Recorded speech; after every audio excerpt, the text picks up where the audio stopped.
வணக்கம். இது அக்ஷரம் அக்ஷயம்.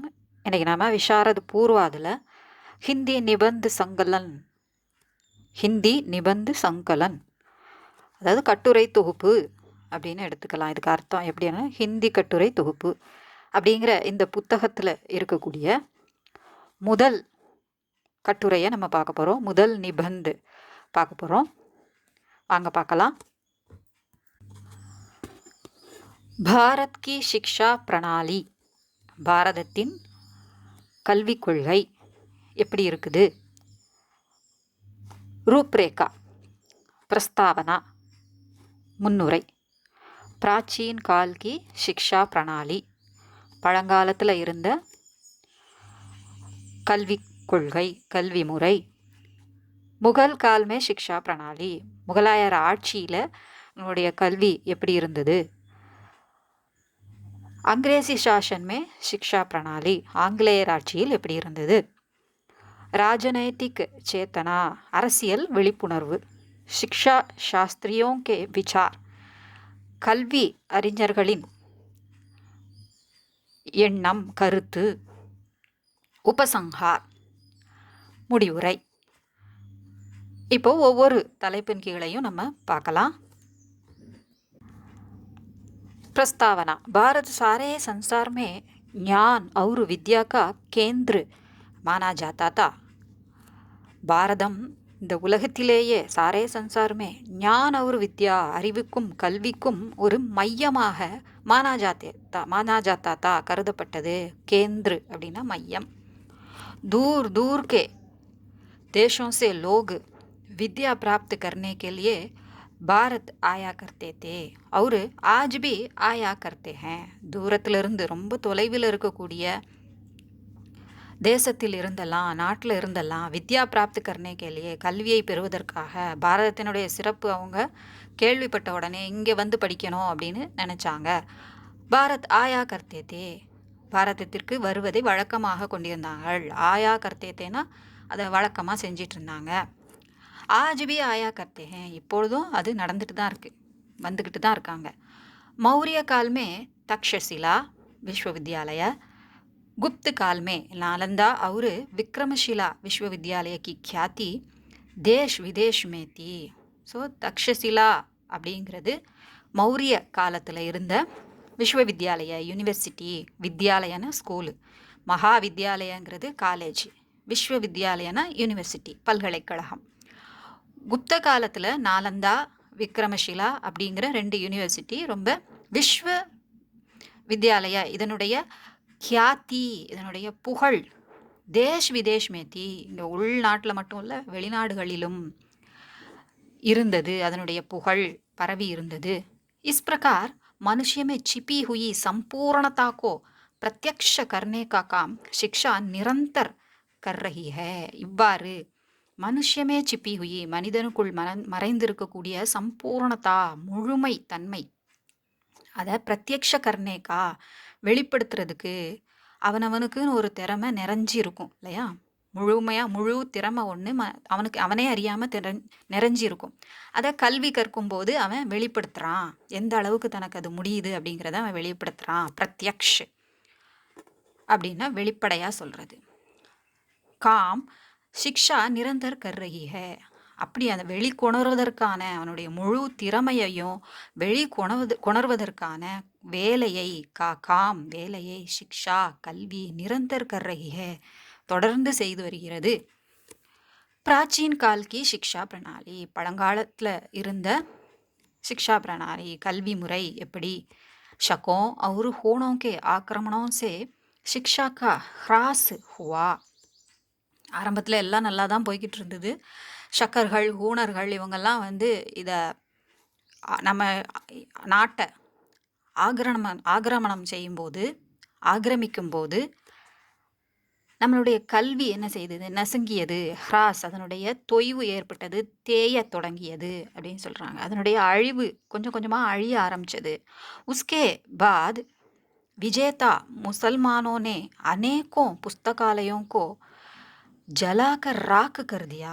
அதுக்கப்புறம் வந்த விஜேதா, நம்மளை வெற்றி கொண்ட முசல்மான் முஸ்லீம்கள் வந்து என்ன செஞ்சாங்க, அநேகம் புஸ்தகாலயோங்கோ பல விதமான பலதரப்பட்ட பல நூலகங்களை சேமித்து வச்சிருந்த நூலகங்களை ஓலைச்சுவடி கல்வெட்டு அந்த மாதிரியான புத்தகங்கள் அறிவு சார்ந்த புத்தகங்கள் எல்லாத்தையும் என்ன செஞ்சிட்டாங்க, எரிச்சு ராக் கருதியா சாம்பலாக்கிட்டாங்க. இசி சமய குருகுல் சிக்ஷா கா ஆரம்ப ஹுவா. அதே நேரத்தில் குருகுல கல்வியும் ஆரம்பித்தது. इस शिक्षा प्रणाली में गुरु का स्थान ऊंचा था और विद्यार्थीगण उनके आश्रम में निःशुल्क शिक्षा प्राप्त करते थे. அப்போது குருவினுடைய ஸ்தானம் ரொம்ப உயர்ந்த நிலைமையில் இருந்தது. இந்த கல்வி முறையில், குருகுல கல்வி முறையில் குருவை வந்து கடவுளுக்கு இணையாக நினச்சாங்க. அவங்களுடைய இடம் ஸ்தான் ஊஞ்சாத்தா உயர்ந்த நிலையில் இருந்தது. வித்யார்த்திகண் மாணவர்கள் உன்கே ஆசிரமே அவருடைய ஆசிரமத்தில் நிஷுல்க் கட்டணமின்றி இலவசமாக கல்வியை பெற்றனர். प्राप्त करते थे. वहाँ धर्म ग्रंथों वेदों ज्योतिष आदि विषयों की शिक्षा दी जाती थी. ஸோ அதில் தர்ம கிரந்த் நம்ம இந்து மதம் சார்ந்த புத்தகங்கள் அதை கல்வியில் சொல்லி கொடுத்தாங்க, வேதங்களை சொல்லி கொடுத்தாங்க, ஜோதிடம் அதை சொல்லி கொடுத்தாங்க. இந்த மாதிரியான விஷயங்களை கற்றுக்கிட்டாங்க, அதில் படித்தவங்க அப்படின்னு சொல்கிறாங்க. முகல் காலமே சிக்ஷா பிரணாலி, முஸ்லீம்கள் காலத்தில் முகலாயர் காலத்தில் எப்படி இருந்தது கல்வி அப்படின்னு சொல்லி சொல்கிறாங்க. முகல் காலமே சிக்ஷா பிரணாலியுமே பிரகதி நகி ஹுயி தி, கல்வியில் முன்னேற்றமே ஏற்படவில்லை. சிக்ஷா தர்ம கிரந்தோந்தக்கு ஹி சீமித் ரஹி, அந்த தர்ம புத்தகங்களை இப்போ பார்த்தோம்ல, அதை சொல்லி வேதங்கள் ஜோதிஷம் சமயம் சார்ந்த விஷயங்கள் அதை மட்டும்தான் அவங்க கற்றுக்கிட்டு இருந்தாங்க. அதனுடைய அந்த எல்லைக்குள்ளே இருந்தது. சீமித் ரஹி, அதற்குள்ளாகவே அடங்கிவிட்டது. புஸ்தகம் கா மில்னா சுலப நஹி தா, புத்தகங்கள் கிடைப்பது சுலபமாகவே இல்லை, ரொம்ப கஷ்டமாக இருந்தது. அத்தக படனே வாலோं की संख्या भी बहुत कम होती थी, அதனால் படிக்கிறவங்களோட எண்ணிக்கையும் ரொம்ப குறைஞ்சி போச்சு. ஸோ இந்த அளவுக்கு தான் முகலாயர் காலத்தில் கல்வியினுடைய நிலைமை இருந்தது. अंग्रेजी शासन में शिक्षा प्रणाली, आंग्लेयर आட்சியில் என்ன ஆச்சு? अंग्रेज़ों के काल में शिक्षा का एक नया अध्याय शुरू हुआ. ஆங்கிலேயர் ஆட்சியில் கல்விக்கான ஒரு புதிய அத்தியாயம் தொடங்கியது. उनका उद्देश्य भारतीयों को अपनी भाषा सिखाना मात्र था. அவங்க கல்வி கொள்கையில் மாற்றம் கொண்டு வந்தது கான ஒரே நோக்கம், உத்தேசிய நோக்கம், பாரதியோங்கோ இந்த இந்தியர்களுக்கு, பாரத மக்களுக்கு, அப்பனி பாஷா தன்னுடைய மொழியை சிக்கானா மாத்திரதா கற்பிப்பது மட்டுமே தான் அது நோக்கமாக இருந்தது. ஜோ அங்கிரேசி படுத்தே தே உன்ஹே சர்க்காரி நௌக்கரி ஆசானி சே மில் ஜாத்தி தி. யார் ஒருத்தர் ஆங்கிலேயம் கற்றுக்கொள்கிறார்களோ, ஆங்கிலேயம் கற்றுக்கிறவங்களுக்கு தான் சர்க்காரி நௌக்கரி அரசாங்க வேலை ஆசானிசே எளிதாக கிடைத்து விட்டிருந்தது, கிடைப்பது வழக்கமாக இருந்தது.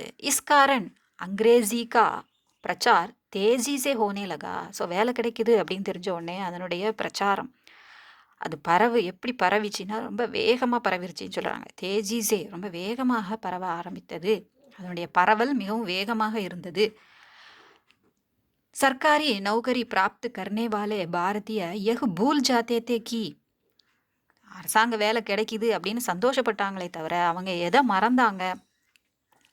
பாரதியோं को असभ्य एवं बर्बर समझते थे. சாசக் அந்த ஆட்சியாளர்கள், ஆங்கிலேய ஆட்சியாளர்கள் பாரதியோं को இந்தியர்களை அசபிய நாகரீகமற்றவர்கள், கொஞ்சம் கூட நாகரிகம் இல்லாதவங்க, ஏவம் மற்றும் பர்பர் காட்டுமிராண்டிகள் அப்படின்னு சமஸ்தேதே நினைச்சாங்க. அவரு இங்கிலாந்து கா இத்திஹாஸுக்கோ உஜ்வல், இங்கிலாண்டோட இத்திஹாஸ் அவங்களுடைய ஹிஸ்ட்ரி தான் உஜ்வல் மிகவும் பிரகாசமானது, பிரைட்டானது அப்படின்னு அவங்க நினச்சிக்கிட்டாங்க. அவங்க கலாச்சாரம் தான் ரொம்ப மேன்மையானது, நம்மலாம் காட்டுமிராண்டிகள் அப்படின்னு நினச்சிக்கிட்டாங்க. ஆனால் உண்மை என்ன அது அவங்களுக்கு தெரியல. அவங்களுடைய நினப்பு இப்படி இருந்ததுங்கிறது, இந்த அரசாங்க வேலை கிடைச்சிதுன்னு சந்தோஷமாக போனாங்களே அவங்களுக்கும் அந்த விஷயமும் தெரியல. உண்மையில் என்னது, நம்ம இந்தியர்கள் தான், பாரத நாடு தான் இந்த உலகத்துக்கே நாகரிகம்னா என்ன, காட்டுமிராண்டித்தனத்தில் இருந்து நாகரீகமாக முதல்ல வாழ தொடங்கியதே இந்திய மக்கள் தான் அப்படின்னு சொல்கிறாங்க. ஸோ அப்படி தான் நம்ம கேள்விப்பட்டிருக்கோம். அது அவங்க அப்படி நினைக்காம இங்கே உள்ளவங்கள்லாம் கொஞ்சம் கூட நாகரீகமற்றவர்கள், நம்முடைய கலாச்சாரம் தான் நம்மளுடைய கல்ச்சர், வெஸ்டர்ன் கல்ச்சர், அதுதான் நம்ம இங்கிலாண்டோட கல்ச்சர் தான் மேன்மையானது அப்படின்னு அவங்க நினச்சிக்கிட்டாங்க. யார்? ஆங்கிலேயர்கள். அதை கூட தெரியாமல் இவங்க அதை புரிஞ்சிக்கவும் இல்லை. நமக்கு வேலை கிடைச்சா போதும், சோறு கண்ட இடம் சொர்க்கம்னு போய்கிட்டு இருந்தாங்க இந்தியர்கள். அதில் யாரெல்லாம் படிக்கக்கூடிய வகுப்பாக இருந்ததோ அவங்க எல்லாரும் தான் அப்படி போனாங்க இல்லையா? ராஜநைத்திக் சேத்தனா அப்புறம் தான் கொஞ்சம் கொஞ்சமாக என்னது அரசியல் விழிப்புணர்வு வந்தது. ஐசி ஸ்திதிமே இந்நிலையில் இப்படிப்பட்ட நிலையில் பாரதிய சமாஜ் வேத்தாவும் और नेताओं का ध्यान इस राष्ट्र विरोधी शिक्षा के दोषों की ओर गया. பாரதிய சமாஜ் வேத்தாவும் ததா நேதாவும், அந்த அரசியல் அறிஞர்களும், வேத்தா அப்படிங்கிறது இந்த நாட்டை பற்றி அரசியலை பற்றி தெரிஞ்சவங்க அப்படின்னு அர்த்தம். நேதா தலைவர்கள், இவங்க எல்லாருடைய தியான் கவனம் இஸ் ராஷ்டிர விரோதி சிக்ஷா கே தோஷோம் கி ஓர் கயா, இந்த தேச விரோத ராஷ்டிர விரோதி தேச விரோத சிக்ஷா கல்வி, அதில் இருக்கக்கூடிய தோஷ் குறைகள், அதை நோக்கி அவங்களுடைய கவனம் திரும்பியது. ஓர் அதை நோக்கி. சுவாமி ஸ்ரத்தானந்த் ने सन 1890 के आसपास गुरुकुल कागंडी की स्थापना की. சுவாமி ஸ்ரத்தானந்த் அப்படிங்கிறவர் 1890 அதுக்கு பக்கத்தில், அதாவது 1890களில் அப்படி சொல்லுவோம் இல்லையா, அதுக்கு ஆஸ்பாஸ் அருகில் குருகுல் காகண்டி கி ஸ்தாபனாக்கி. ஸோ குருகுல கல்வி அப்படிங்கிறத ஸ்தாபனாக்கி துவங்கி வைத்தார். இதில் வித்யார்த்தியோं को सभी விஷய ஹிந்தி में पढ़ाए जाते थे. இதில் எல்லா பாடங்களுமே ஹிந்தி மொழியில் சொல்லித்தரப்பட்டது, கற்பிக்கப்பட்டது. साथ ही संस्कृत का अध्ययन भी अनिवार्य कर दिया गया था. ஸோ இதில் அதனுடன் சம்ஸ்கிருதத்தையும்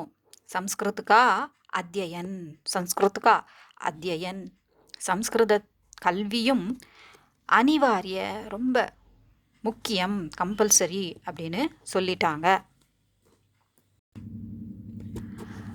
शिक्षा शास्त्रियों के विचार, கல்வியாளர்களின் கருத்து.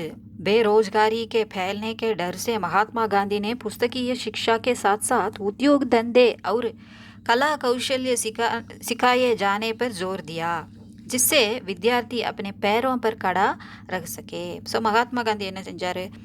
கல்வியுடன் தொழிற்கல்வியும் நம்ம கற்றுக்கணும், கலைகளையும் கற்றுக்கணும். அப்போனா நம்ம அப்படி கற்றுக்கக்கூடிய மாணவர்கள் தன்னுடைய சொந்த காலில் நிற்க முடியும். அப்போ தான் அந்த வேலையில்லா திண்டாட்டம் அப்படிங்கிறது இல்லாமல் இருக்கும். பேரோஜ்காரிக்கே பயில்னேக்கே டர்ஸே, வேலையில்லா திண்டாட்டம் எங்கே ரொம்ப அதிகமாக பரவிடுமோ அப்படிங்கிற பயத்தில் மகாத்மா காந்தி புஸ்தகீய சிக்ஷாக்கே சாத் புத்தக கல்வியுடன் உத்தியோக தந்தே ஒரு கலா கௌசல்ய தொழில் வியாபாரம் அப்புறம் அந்த ஆர்ட் கல்ச்சர் இது எல்லாத்தையும் கற்றுக்கணும் அப்படிங்கிறத வலியுறுத்தினார். ஜோர்தியா வலியுறுத்தினார். ஜிஸ்ஸே அதன் மூலமாக வித்யார்த்தி अपने पैरों पर खड़ा रह सके, மாணவர்கள் தன்னுடைய சொந்த காலில் நிற்க முடியும். सन 1979 में सरकार ने शिक्षा में आमूल परिवर्तन लाने के उद्देश्य से राष्ट्रीय शिक्षा नीति स्वीकार की. ஸோ 1979 அரசாங்கம் சிக்ஷாமே கல்வியில் ஒரு முழுமையான மாற்றத்தை, ரொம்ப தீவிர மாற்றத்தை கொண்டு வரணும் அப்படிங்கிறதுக்காக ஆமூல் பரிவர்த்தன் உத்தேசியசே நோக்கத்துடன் ராஷ்ட்ரிய சிக்ஷா நீதி தேசிய கல்விக் கொள்கையை கொண்டு வந்தாங்க. ஸ்வீகார்கி ஏற்றுக்கொண்டார்கள். இஸ் நீதி கி தோடி உல்லேகனீய விசேஷதாய, இதில் கொஞ்சம் குறிப்பிடத்தக்க விஷயங்கள் என்னென்ன அப்படின்னு பார்த்தோன்னா, 14 वर्ष की आयु तक के बच्चों को निःशुल्क शिक्षा देना. 14 வயசு வரைக்கும் இருக்கக்கூடிய வருஷிக்கு ஆயு 14 வருட வயது அப்படின்னு இந்த வார்த்தை அப்படி அமைக்கப்பட்டிருக்கு. நம்ம 14 வயது வரை இருக்கக்கூடிய குழந்தைங்களுக்கு கட்டணமில்லா கல்வி தருதல், வழங்குதல், देना वழங்குதல், शिक्षा के द्वारा उनके व्यक्तित्व और चरित्र का विकास करना.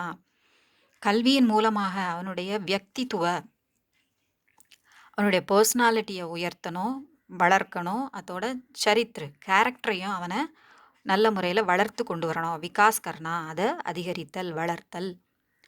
प्राथमिक स्तर पर क्षेत्रीय भाषा के माध्यम से शिक्षा देना.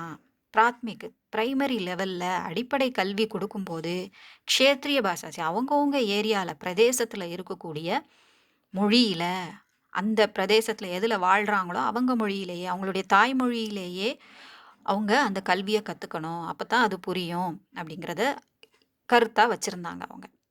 அதை இதில் ஒரு கொள்கையாகவும் வச்சுருந்தாங்க, ஸ்பெஷாலிட்டியாகவும் அது இருந்தது, சிறப்புகளாகவும் இருந்தது.